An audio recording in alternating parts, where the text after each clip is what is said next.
Smacking Off the Podcast's college football wrap-up is brought to you by Doyle Hardgrave Construction, and also by $8 a month auto insurance. Less than $100 a year, but we still got you covered. And now, Smacking Off's college football wrap-up with your host, Shannon Madden. Welcome back to Smacking Off the Podcast. I'm your host, Shannon Madden. I'm joined with Doug Phillips, my co-host and producer. Doug, what is going on? Upsets. Yes, there was. A few. There's one in particular we're going to talk about in great detail, I'm sure, probably over the next few episodes. Or we got Tim Bailey coming on anytime soon? Yes. Oh, excellent. Tim Bailey and Robert Arthur are going to talk Memphis SMU on this week's podcast. Oh, excellent. So we're definitely going to have a conversation with one Mr. Timothy Ray Bailey, Sooner fan extraordinaire, about that demoralizing loss to Kansas State at Kansas State yesterday in Manhattan. Little Manhattan. Yeah. The Little Apple. The Little Apple? Do they call that the Little Apple? I think so. That would be a good term. Yeah. Yeah, there was a few upsets here, there, and everywhere. Can we pull some scores up? Let's do that, please. Let's do it. All right, this is your top 12 matchups right here. Well, the teams in the top 12 playing. I feel bad about, since we're both Alabama fans, but we'll go ahead and get Alabama out of the way. They looked exactly like Alabama was supposed to look against Arkansas. Yeah. They could have probably put 70 on the board. It's amazing, though. They got a backup quarterback. I had no idea Alabama has this backup quarterback that looks almost exactly like Tua. It's crazy. Well, I think it's mainly the receivers, really. Yeah. I mean, he's not as good as Tua, and they're a little out of sync. We are, of course, talking about his little brother. However, that's not to diminish Mac Jones's very, journeyman-like performance. Oh yeah, his brother. 18 for 22. His brother was yards. like 6 of 8 or something. Yeah. I'd have to pull that up. Najee had almost 90 yards rushing. We were talking about this before the show. Very impressed with how Alabama has spread the offense around a little bit. A lot of rushing in this game as well. And that had a lot to do with Tua being out of the game. Don't get me wrong, but between Mac Jones and little Tua, Talia, I believe is how you pronounce his name. We need to go ahead and get that straight now, because we're going to be saying that name a lot here in the next few years. But yeah, he between both of them, they still threw for over 300 yards. So Alabama still had a effective passing and ground attack. Of course, this was against Arkansas, so that's not really really much to gauge. Yeah, not really much to gauge from. But it was hopeful, though. It was a really good game for Alabama to show the rest of the country that they can do what Alabama does without Tua. Huge game yesterday. LSU and Auburn, 23-20, nail biter. Burrow had very Burrow-esque numbers, 321. Nix. Nix is not all that in a bag of fries. Yeah, he's not going to win. He's not going to win a lot of games. And he still was able to hold his own against this, when I say that, very highly touted LSU. When I say he's not going to win a lot of games, I mean if you need him to win the game, you're probably not going to do it much. Yeah. He did pull the game off against Oregon, but they just ran out of gas on this one. The Gus Bus, of course, is starting to stall a little bit more. 90-plus plays, their defense was on the field. You can't. I mean, you got to use some. You got to convert third downs, and they weren't doing that. Absolutely. Ohio State. Oh my God. Ohio State is. I don't know. It's really, as an Alabama fan, I don't really even feel that we're either the first or second best team in the country right now. I kind of want to give that either. It's really a tie in my mind between LSU and Ohio State right now. I think Ohio State would beat Alabama or LSU on a neutral field. Yeah, right now with the way everybody's playing and the way things are matching up, I could easily see that. Clemson seems to be doing their normal thing that they do after. I mean, they didn't lose this year yet. Their loss was to North Carolina. Their 1-point win. Yeah, that's the one that woke them up. They look like they're getting better. Trevor had 275 yards passing. Mr. Travis had 109 yards rushing. against Boston College. So again, not really but what you would expect Clemson would do against that team. I have not looked at all the footage of Oklahoma, Kansas State yet. Which sucks because Jalen Hurts almost 400 yards. I know. Wow. Did them to lose that game. Did he have turnovers or something early on? Yeah. Okay. There was a little bit of that. So I mean, I don't know, man. Penn State. I'm going to tell you, Ohio State looks so good that if I laid the scenario out earlier. If Penn State plays Ohio State close, and they only have one loss, and the right things happen, you might see Penn State pop up into the top 4. I mean, it wouldn't shock me for Penn State to beat OSU at this point, but I don't know. OSU has played very dominant. Now they're not going to consistently. I don't believe they're going to beat Ohio State, but if they just somehow got into a game, I think it's possible. It's possible, but I don't think it's probable. True. Michigan, man, Michigan looks really good right now. I'm not falling for this. Brian Kelly's got to go. I'm not falling for that. I'm sorry.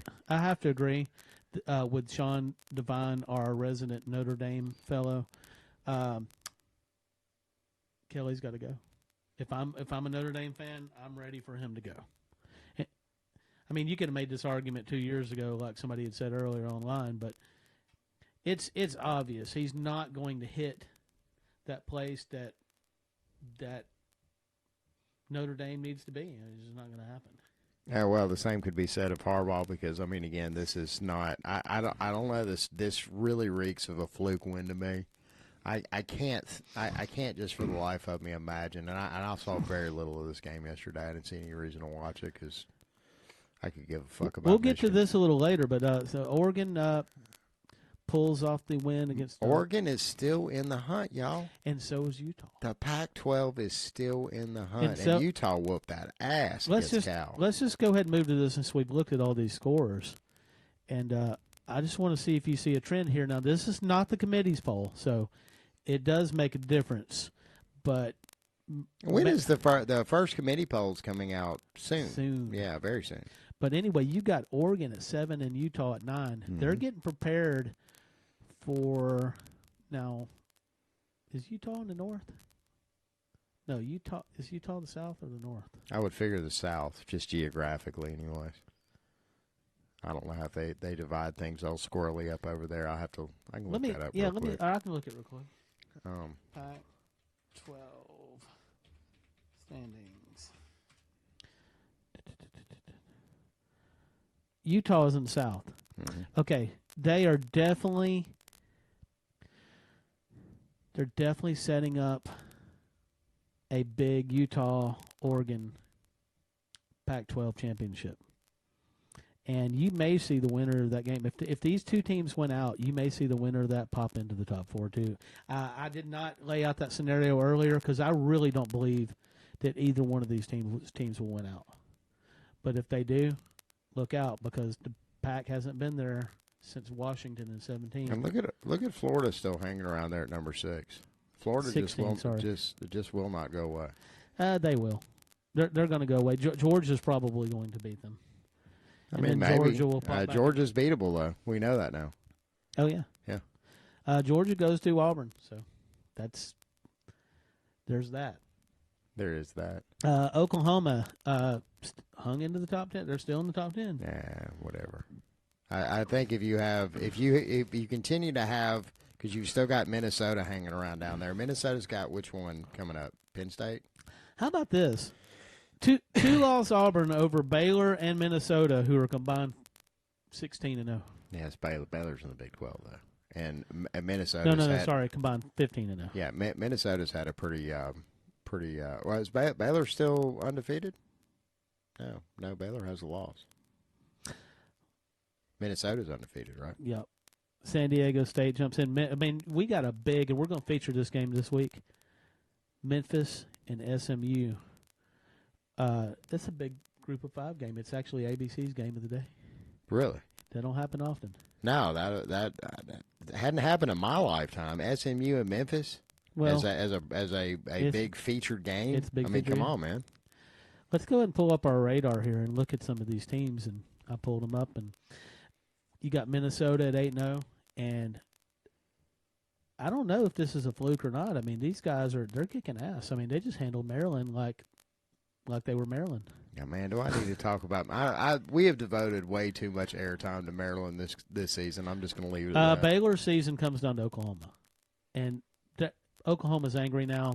Baylor is not going to beat Oklahoma, in my opinion. You sure about that? I'm not sure about it. I'm not positive. I'm not positive about anything. But I don't see it happening. If they do, then they jump into the conversation. Where is that as well. game being held? Is that at Oklahoma? If that's at Norman, then that might be a problem. Let's find out real quick. Let's jump over to the schedules for these. All right. That is at Baylor. Oh, wow. That's November 15th. Oh, wow. Or is that 16th? Now, but Baylor has to go to my Kansas Jayhawks. Let me go ahead and do a little bit of gloating real quick. I predicted that there would be at least one win, maybe a couple in their conference, and that Les was going to have 5 wins. Les is at 3 wins now. Les Miles, of course, the former LSU coach at the Kansas Jayhawks, who beat Texas Tech, conference rival, 37-34. I'm going to go and throw this out there. I think they get Kansas State as well. Wow, that would be Kansas State is going to be on cloud fucking 9. Kansas State goes to Kansas. It's a rival game. Kansas State's going to be on cloud 9. Rat poison. Rat poison. They're going to get some rat poison. Rat poison. Oh, it's going to be beautiful. Going to Oklahoma State's going to be difficult. Going to Iowa State will be difficult. They host Baylor. It could be a situation Baylor comes in there with 1 loss to Oklahoma, maybe undefeated. Yeah.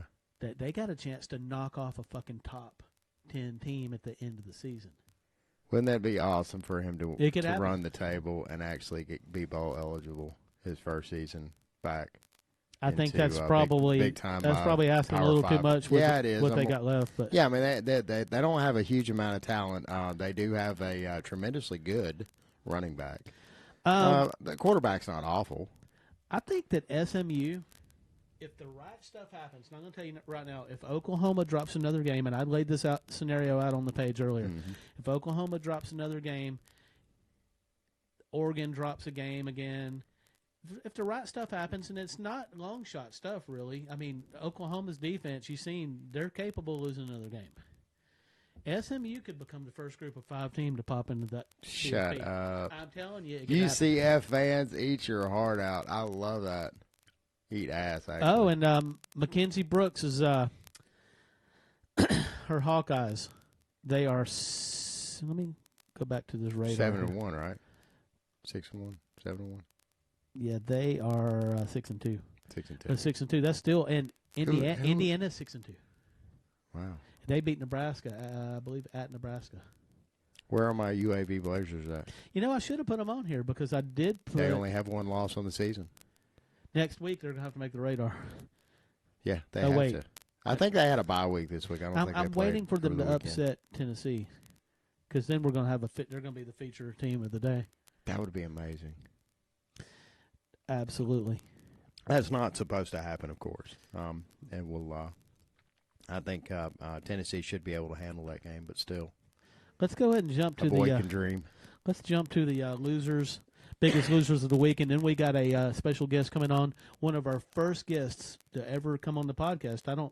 He may have been on the first damn episode. I believe him and Sean Devine were arguing on the first episode. I believe so. Sean Vergoven. Yeah, has not been on this year, and really this bringing him on tonight to vent about his Spartans, really just to get him on because he has not been on. Got skull fucked. Oh man, that was an ugly game. Absolutely. Let me. Sorry, losers. Let's talk about the biggest losers of the week. Let's do it. Who do you want me to go first? Tell me one. I don't know. Who you got for your 5? Fuck it. Let's pull him up. Yeah. All right. Man. Muskrat lost to Tennessee, and there's no way to paint this into anything but a fucking turd. Especially for coming off at that just massive win over Georgia, which was not supposed to happen, to denigrate to this is just, I don't know, man. It's such a roller. I really feel sorry for Gamecock fans. I do, legitimately. No, seriously. I got you. I mean, they've been through a lot their whole lives. Speaking of which, the whole entire conference of the Big 12. Yeah, well, I mean, Kansas their great white hope, of course, was Oklahoma, and Oklahoma seriously hurt their chances with that loss against Kansas absolutely. State. No two ways around. But at the same time, their other premier team, you might call them the premier team of the 12, the only team that's got their own network. The Longhorns went down. Yeah, Texas. Absolutely, Yeah. they went down. Yeah, they did. So they went down in grand fashion. So, and yeah, I mean, I don't know. I mean, Baylor just don't have. If Baylor ends up undefeated, I don't know. Beating Oklahoma is not Baylor still undefeated at this point? Yeah. Okay. I don't know why I was thinking they had a loss. So, anyway, while we're talking about it, let's not do them. No, they belong higher, much higher on that list. Definitely Texas. Yeah, fuck those Longhorns. Hook them. No, horns down. I've never been sold on Tom Herman. Tom Herman has proven me wrong on this show on a couple times, and now he's gone back to proving me right. It really, I think, I actually, in this regard, can kind of feel like a South Carolina fan, because Tom Herman definitely keeps my emotions up and down. No two ways around it. So, yeah, Texas is virtually out of it as far as I'm concerned. Notre Dame. And, yeah, I mean, is it really time to start that conversation as far as light the fire under that seat? I agree. I mean, absolutely it is time. So who do we get? Who is the guy? You know what Sean's thinking right now, right? Sean Devine? Urban Meyer. What do you mean, white man? Oh, yeah, well, whatever. He ain't going to let no Bammers pick his damn coach. Well, I mean, but Notre Dame is America's team. Come on now. I mean, they don't even have a conference. They're or definitely They're America's team. America's Catholic American. I got some Catholics in my family, so yeah, I guess that makes us all Notre Dame fans. Yep. All right, and let's just go ahead and go to the number one team, and it's good to be good. It's definitely good to be number one in something. Yeah. Fuck them Sooners. Yep. Yeah. Kansas State fans surely did. Yeah, that was a long walk back to the car. Did you see? Of course, they've shown it like ad nauseum all over ESPN. The Oklahoma fans streaming for the toward the doors in the fourth quarter, and that was before Oklahoma actually staged somewhat of a comeback. Sean, I have to agree with Robert Arthur here. Scott Satterfield from Louisville. That is that guy. I mean, seriously, he's cleaned that shit up in a hurry. Yeah, true. Louisville won yesterday. They beat Virginia. They did. A Virginia team that came into the season highly touted as a possible contender in the ACC. Of course, they have gone the other way with that. Yep. Hardcore. All right, so there you have it. And let me just go ahead and call Vergoven and have this conversation. Yeah, let's do it now. Yeah. All right, let me call Mr. Vergoven. Give me 1 second, y'all. You know, if I was a professional at this, I would have had this shit set up already. But Les is going to win 2 more games, y'all. I'm telling you, he's going to do it. I think he will. I'm laughing so hard I'm crying. Doug Phillips, some of the Bama fans have not been this mad since. They moved Sudafed behind the counter at Walmart. What are we mad about? What are we supposed to be mad about? I don't know. I guess we're mad about something. We're mad that we didn't win the October 27th national championship. Yeah. LSU won their first national championship of the year. Yeah. Against Auburn. Yeah. Yeah, that's wonderful. That's a quality win. God damn it. At Texas isn't a quality win anymore, though. That's sad. That everybody that had Texas as their quality win suddenly has to negate that toward the end of the season when Texas drops another one that they shouldn't. Yep. Because it's going to happen. Texas has, like, a typical Big 12 defense. Before Oklahoma fans start beating their chest, because Oklahoma fans actually came in to that game feeling pretty good about their defense because they had total defense as far as yards allowed per game. They'd cracked the top 30, and that's something that Oklahoma hadn't done in a while. Hello. Mr. Vergroven. Sparty Sean, what up, homie? Hey, what up? Let's talk about those Sparties for a minute. What happened? A lot of things went wrong. A lot of things. So I did tell Chris that there would be no excuses. Penn State played a fantastic game. They did. I'll freely admit that. I don't know. So right now, the prevailing theory or the prevailing feeling amongst the Michigan State fan base is that Mark D'Antonio has to go. Now, I am not in that mindset. I do think changes need to be made, but the overall prevailing feeling is that he needs to go. He didn't get rid of anybody last season. Yeah, they were actually making a little bit about that during the telecast, which I thought was that was snarky. But yeah, they went into great detail about the fact that D'Antonio went in and absolutely changed nobody's job status, as it were, but changed their position and what they were doing on the staff. And I don't know where that really led to much success last night. No, and I mean, I've said when the changes were announced that D'Antonio was betting his legacy on this move. And I said it at the beginning, right then. I said, if he doesn't make it to the Big Ten championship game this year, he's done. Now, I will admit that what I'm seeing from the offense has been better. I mean, it is significantly improved. They're doing different things. So I hate being compared to Michigan, but you look at what Michigan has done with Josh Gaddis. There's been growing pains. Now, they've had the talent, and they've lucked out where they didn't play Penn State, Ohio State, and Wisconsin in three consecutive games. But they still had growing pains. They barely beat Army. They squeaked out a win against Illinois. And it's the same concept. Brad Salem is coming in and instituting a completely new offense. It's a lot more zone reads, a lot more RPOs. But the problem is D'Antonio didn't bring anybody new in. So regardless of how much change they're actually doing, he still has everybody. And believe me, I'm on the fire Dave Warner. Dave Warner shouldn't be a high school coach, let alone, coaching at a Division I school. Right. But, I mean, so everyone's just apathetic. Well, when do you guys play Michigan? November 19th, I think, that weekend. Right. Well, Michigan, they're obviously one of the top 4 teams in the country now. Right. Of course. That's how it always goes. Yeah, they're not. So no. That was so fluke. That's Madden nailed that earlier. That was a fluke win if I've ever seen. Yeah.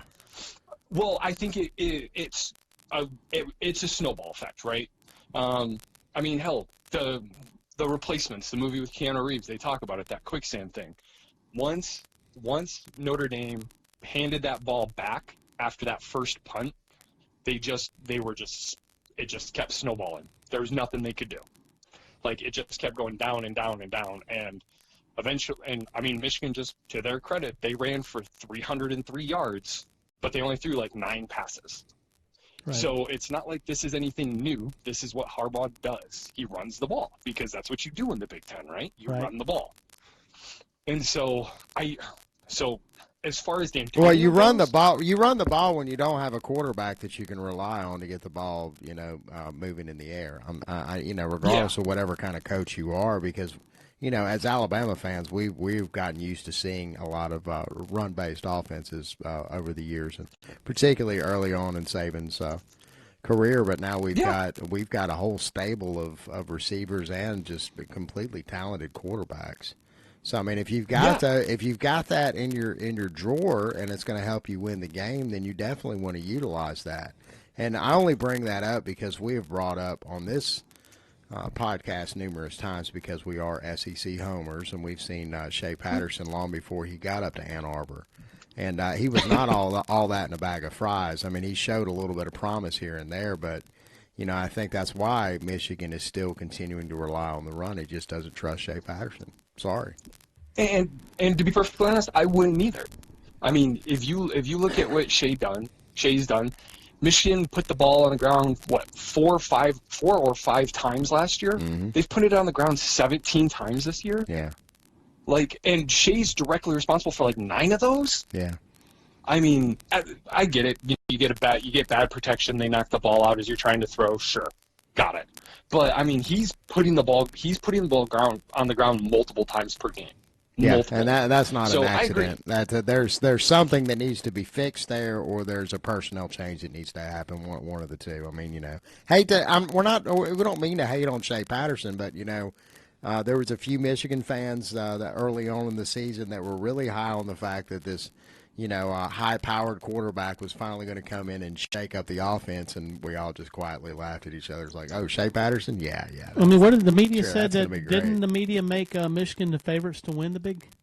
Yeah, because Yeah, of and Harbaugh Shea came out and Patterson. said, Shea we Patterson should be the was favorites. Shea Patterson was going to be their secret weapon. He was the A bomb that was gonna finally tilt it in their direction. And I'm sorry, I haven't seen. So that Sean, yet. let's get your Their run game's still intact though. We'll give them that. let's get your thoughts on Ohio State. So Ohio State. Okay. So Ohio State is fantastic. They're playing better than probably anybody in the country not named Alabama. Okay, I they're don't playing know on an about that. I Alabama think type level. I think they're But playing. I think they here's look the- better here- than Alabama. Oh Well, yeah, here's the I do problem. too. Here's the problem. Hold Hold on a real ton quick. Of Ohio State fans. Alex But here's Bryan, go ahead and listen to this really close. Alex Bryan, this one's for you. Yep. So here's the problem with Ohio State is I tell them it's like me going out there. I'm 6'2". It's me going out to play basketball with a bunch of 10-year-olds. I'm going to look like the best player in the world because I'm bigger, faster, and stronger. You put me out there with a bunch of college kids, I'm going to look retarded. Okay? Now, and that's part of the problem, is Ohio State is just that much better than everybody in the Big Ten. Seriously. They have the athletes, they have the speed. I'm telling you right now that when and if they lose, it will be due to their offensive line. Their offensive line is not good. It is serviceable at best, but it's not good. The fact is, Justin Fields has made this season like fantastic. Because take the Michigan State game, for example. They had him bottled up for a quarter and a half, and then he broke a 30-yard run. And that just opened everything up because now the linebackers are cheating over. The safeties have to cheat up to contain that run. And it opens up the passing lanes and it opens up the running lane. Mm-hmm. When they play a team that has the speed and talent to not do that, then I think Ohio State's in trouble. Not that I think they're going to lose, but that I think that if they play – it's hard to say when they play a Chase Young, but when they play a defensive line that is just as big and fast and strong as them, they're going to struggle. So tell me this. What happens when they play Penn State? Because that's coming. Oh, Ohio State will win. You think? Mainly because James Franklin is an awful coach. Ooh. You and Timothy Bailey agree on that. Ooh. Well, just for reference, the score's 28-7. There's 7 minutes left in the fourth quarter this weekend. He's still throwing the ball to stop the clock. Now, that's not to say that Michigan State could get back into this game because our offense couldn't do anything. But at that point, you run the ball. Yeah, you You're grind up that clock 3 down. scores. Yeah. You run the ball. Now, if we score, cool, it's a 2-score game. Maybe you try to score again. I got that. But he was trying to run up the score, which, okay, cool. I don't care. I'm not one of these people, running up the score is a bad thing. If you don't want somebody to run up the score, stop him. But he makes these boneheaded errors. He's a fantastic recruiter. Probably one of the best in the country. But he's not a good coach. Well, He's just not. but at the same time, though, and just you have to hear me out just for a quick second because there is a lot of competition in the Big Ten this year. You still have 3 teams that are undefeated. I don't know. This is kind of something that I've noticed with several coaches. What's his name over at Oklahoma? Lincoln does this from time to time as far as running the score up to give you a better or greater advantage to climb up those polls just a little bit. And when you have Penn State, who is still in the same stratosphere now as the other undefeateds, you definitely try to do what you can to stand out. And that's something that I think not necessarily is so much a James Franklin thing as I think that is something that a lot of your top tier coaches that are trying to scramble for those top 4 spots are trying to do, because conversations like this come up later on when you're talking about, absolutely. when you're talking about a Penn State team that beats Michigan State by 30 points or more instead of just a measly 21, which is still a sizable margin for a program like Michigan State, or to win over a program. Like real quickly too, since you were saying that Ohio State is that much better than everybody in the Big. What do you think of this Minnesota? Yeah, is this for real, or is this going to? No. Yeah. No. So I mean, you look at who Minnesota's played so far. Pretty weak. I mean, there's no real powerhouse in there. They still have to play Penn State. They still have to play Wisconsin. Now, I think it's completely possible that they do represent the Big Ten West in the Big Ten championship. You've got Iowa because over there. They're 6-2. So I mean, I still think it's completely possible Minnesota represents the Big Ten West. Yeah. But I mean, they've benefited greatly from their schedule. I mean, all we heard the first 3 weeks is how they won 3 games by like 7 points. Right. I mean, they beat to lowly their San Diego they State 28-21 in their opening game. Well, Just for example, hold on now, they ain't lowly. San Diego State just popped into the top 25. This is true. This is very true. I'm not disparaging. But- I'm not disparaging their opponents. I got you. I'm saying, hey, they won 3 games by 7 points. Now, it's not like they were scoring 79-0 against Howard. They did play some decent teams, and they won. But again, I think they benefited greatly from their schedule, just kind of like I think Michigan has. Well, Michigan, I bet at the same time, you can hate, but they still beat Nebraska 34-7. I mean, that's that. But Nebraska's I know trash. Nebraska's down, but at the same time, they're doing what you would expect They're a winning. team And ranked where they I'll are say to be Fleck doing. this. I'll give PJ Fleck this. He has that team rolling. I think if they had played, I don't know, if they had played Wisconsin in week 5, they already have a loss. They benefited in that their toughest games are at the end of their schedule when they've gotten this thing figured out and they're rolling. And they've done a good job. Like I said, I'm not disparaging them. And I'm not saying, they have an easy schedule. I'm saying they benefited where their toughest games are. Hey! You know what I got to say about that? Roll Tide. Hey, I didn't even. You know what mention I mean, Alabama dog. coming in You know week what I 11. mean? Hell, that's and I'm sorry, that is a pathway to success in modern day football if you play for a Power 5 But conference. you got That's all it is. You got to be good enough to win those big games when you get there. Absolutely. Yeah, absolutely. So here's how I can see this shaking. Don't hate the players, hate the Is- game. Yeah. Well, I mean, we've gone round and round on the SEC scheduling, but I will tell you, I think this is how it shakes out. Penn State loses to Ohio State. Ohio State goes into the Big Ten championship game, beats either Minnesota or Wisconsin, pretty handily. We're talking 40 points or more. Because Ohio State's going to be looking to make that statement, like we just talked about, where they're going to be looking to say, hey, look at us, we're Ohio State, we're the best team in the country, we deserve the number 1. Screw LSU, screw Alabama, we deserve it. And that's that statement they're going to try to make in that Big Ten championship game. Right. And they're going to try to make it against Penn State too. Now, the problem with Penn State is they do not have, and I know Chris is going to get all pissy at me about this, they don't have a grinded out type of offense. Right. Their offense goes 5 plays for 80 yards and scores a touchdown, or they go 3 and out. They don't have the grinded out, run it down your throat, eat 7 minutes of clock on a drive. Right. That plays right into Ohio State's hands because they can do the exact same thing, and they have the athletes to bottle up KJ Hamler, and they have the athletes to cover Fairmouth. So Right. I think you're going to see Ohio State do to Penn State what they did to Wisconsin, which is just thoroughly embarrass them because Ryan Day is looking to make a statement.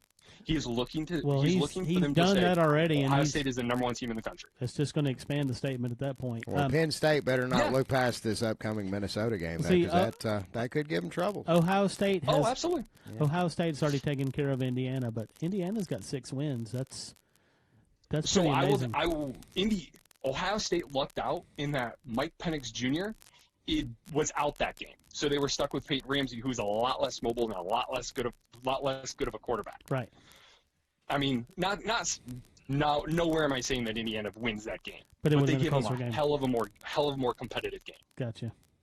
I mean, shit, I'm sitting here 4-4, and Indiana's our best win. Yeah. All right, so I sometimes refer to you as you are the honorary UCF representative that we cannot find anywhere else. Yes, Is I will S- gladly bear that title. Is SMU the new UCF this year? Yes. As in, We will be they- featuring now. our first Group of Five feature game for the podcast next week with SMU at Memphis, which is the ABC game of the week next week. What a world we live in. Yeah. Well, I mean, so again, it boils down to what we talked about when UCF, 3 years ago. It really boils down to what the rest of the college landscape looks like. Right. So in theory, you have Oklahoma with 1 loss. You have Texas with 2 losses at this point. If Texas beats Oklahoma in the Big 12 championship game, Pac-12's out. Every team has 2 losses. Right? It looks like And then- Baylor may actually get there. Yeah. Okay, cool. Baylor but is 7-0 right now, I think. It'll be one of them Texas teams. Don't worry. It could be. And then the Pac-12 is out. And then you have Ohio State sitting there undefeated. And then you have, let's say, I don't know, the craziest scenario we can think of, right? Penn State plays Ohio State close, but they lose. They lose in a last-second field goal or something. Right. You're LSU you're going to say something that I said earlier, but go ahead. I believe. Yeah, LSU beats or Alabama beats LSU again, last-second field goal. Right. And then so you have Or 21 to Alabama. nothing like we did last year, whatever. 29. yeah. Well, 29 but again, so here's the argument, right? Is you have Alabama and Ohio State sitting here at 0 losses. And we'll say Clemson has 0 losses because, let's be honest, it's the ACC. Right. So you have Alabama, Clemson, and Ohio State. So that leaves 3 teams competing for that last spot. You have LSU, who is right now the number 1 team in the country. Right. But they're not a division champion. They don't have Alabama's pedigree of, hey, we've won the past 5 out of the 7 national championships. Right. We're going to get into the playoffs. You have Penn State, same thing. 1 loss to, a top tier team in the country. But again, not a division champion. Or you have SMU sitting here at 13-0. Who does the committee pick? I really think that this is my honest opinion on this. If any way possible, the committee can pull SMU into this playoff, they're going to do it because that's going to get that monkey off their back. I don't think that they're going to want to pull an SMU team that's going to come in and lay an egg in the semifinal. But if they look good on offense, so they may be able to hang with a top 4 team. Who knows? They might. I mean, and you never know. And I mean, outside of that small campus on UCF, no one legitimately thought that UCF had a shot at that national championship besides Scott Frost. Right. Nobody thought they legitimately had a shot. It was why didn't they make the playoffs? They were undefeated. You took a non-division champion Alabama instead of an undefeated UCF. Right. I mean, we know why. Bama. At the end of the day, this is a money game. Well, I Bama think draws there's the more money. reasons than what Bama you're gonna does say. provide a better product when you're talking about they're going to Absolutely. provide an actual Absolutely. real game Nobody- to anybody that tries to play. Let's be honest. Is Tuscaloosa going to send more people than where the hell UCF is located? 100%. Well, I have 100%. never found a UCF fan online. I know they exist. I but haven't either, Yeah. to be honest. I found some disgruntled Ohio State fans and Georgia fans who had UCF banners right after the game, Yeah. and they were saying UCF was Yeah, the national, I- but they were Ohio Again, State fans. I am a group of 5 advocate. Again, Right. it all depends on what the landscape looks like. But if you don't have 4 undefeated Power 5 champions, how can you sit here and argue that an undefeated group of 5 champion shouldn't at least be in that conversation? They shouldn't be in that talk for number 4, especially when your only other options are 2 lost champions Yep. or one lost non-division champs. Right. I mean, because the whole point of this playoff was undisputed national champion, right? Hell, Ohio State has those shirts everywhere from 2014. Undisputed national championship. Undisputed national championship. And then, what was it, 2016? It's disputed. I mean, it worked. Not out saying like that, that not saying sometimes. that's right. Not saying that UCF would have even stood a chance. You mean 17? 17? Yeah, sorry. Yep. I mean, I don't think it's disputed, but Well, I mean- no, but you have an argument for why didn't they make it? Not saying I they think win. they- Not even saying it's a game. I think probably they get blown didn't out make like it because 15 to nothing. they didn't make it because they only played one Power 5 team the whole season, and it was Maryland, and they had 5 wins, I think. Yeah. I think that's why. No, I agree. Again, I'm not sitting here advocating that they should have made it, Right. but the conversation needs to be there, Right. and I don't think it was because of course Alabama's going to make it. I think it needs to go to 8 teams, but That was, that's another segment. That's when they flushed Yeah. Auburn in the almost ball, wasn't it? Yep. Yeah. At the Well, end of the well, year. Sean- Yeah. And so no, and that was the problem. That gave them all of the justification in the world. Yeah, Because but they Auburn beat was the Auburn. only We two did. We teams to beat Auburn all the it time. was the That's only- not that big of a deal. Well, yeah, but Auburn beat Alabama and they beat Georgia, and then UCF beats Auburn. Whatevs. Like, You know, and that's the and whole at the same justification. time, that's a very. We can have an hour-long conversation about this. To be Oh, yeah. honest. But it was horseshit. Had But- they beaten, But it's funny though. It really is funny because here we are talking about this whole silly notion of the Power Six, and suddenly it seems like the American has represented the bottom half of the top 25 pretty healthily since then. now listen to this real and quick. you have to give UCF a little bit of credit for opening that dialogue up. Before we end this, I want to say this. I can't believe I just gave UCF credit. On UCF got that Auburn win a few weeks too late. That if that win comes before the committee picks, then it changes everything. Yeah. So I'm just saying they needed a few more Power 5s in their schedule. They did, and not disagreeing. Not disagreeing. So what happens Now, is they beat Auburn in the bowl game. That's way after the committee has picked the top 4, so it's just Yeah, done. too Done, little. done. It's too late at that point. yeah. Now, before we finish, I want to go back to the Michigan State Mark D'Antonio thing. Okay. So right now I foresee there's 3 potential courses of action that can occur. 1, D'Antonio is fired. Or D'Antonio's fired, resigned, whatever. He leaves the position, right? If he's fired, He'll Michigan go to State's fucked. Tennessee. Just be perfectly honest. Michigan State is screwed if they fire him. I'm going to start that Because it's- campaign now. D'Antonio to Tennessee. Go ahead. Well, the other option is he retires. I mean, he's 66 years old. He has health problems. He's up for a $4.5 million bonus in January. So the dude is going to have more money than he knows what to do with. So him going back into coaching is not likely. But so you have 3 options, 3 courses that come out of that. Number 1, you hire a guy like PJ Fleck or Luke Fickell, right? Great name. They're doing good things. The problem is they haven't really shown loyalty. And I'll be honest, even as a diehard Spartan, D'Antonio made Michigan State his destination. I don't think that these guys would do that. The first time No. Texas, Florida, one of these schools call, they're going to bounce. And then now, and it'll be after a 10-win season. So now what? You're 10-2. You just lost your coach in the bowl game, a.k.a. Saban. You lose your coach right before the bowl game. Excuse because they me? went to a bigger Saban- program. Saban- Don't you ever speak ill of Nick Saban on this show again. I don't care what he did. We're only here to talk about the positive things that Nick Saban represents in our lives. I as don't college fault football Nick fans. Saban for going to LSU. No, I mean, fault Nick Saban because we were left with Bobby Williams, who won the bowl game, and then that was 3 of my 5 college years stuck suffering under Bobby Williams. Yeah.